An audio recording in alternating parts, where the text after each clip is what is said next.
Narito na ang mga panggising na balita.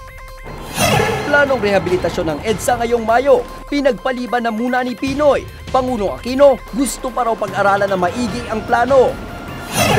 Pagbaklas sa sumadsad na USS Guardian sa Tuba Taha Reef. Posible na raw simulan ngayong araw.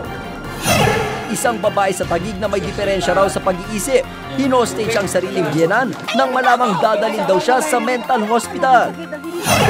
3 mga sasakyan sa magkakahiwalay na bahagi ng Metro Manila bigla na lang nagliyab sa daan matapos umanong ma-short circuit.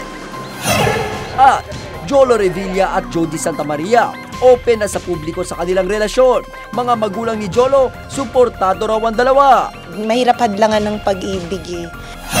Abangan ang lahat sa Good Morning Club.